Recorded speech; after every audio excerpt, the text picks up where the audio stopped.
Hey guys, this is Johnny with Loud and Clear. I've got this 2019 Ford F150. It originally came in with the stock halogen, the dingy yellow reflector housings, and we upgraded him to the Morimoto XB LED headlights and fog lights here.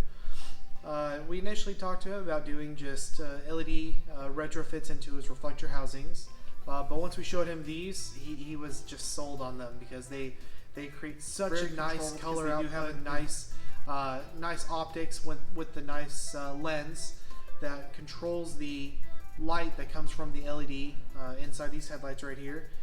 We also gained a really nice white halo that runs around it. They look like the factory LED headlights that come on this truck. They actually look a little bit better, and we also get a really slick looking turn signal right here.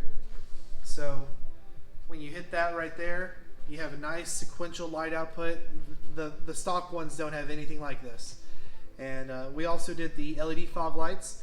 They are just so much more controlled and such better light output than the factory ones have.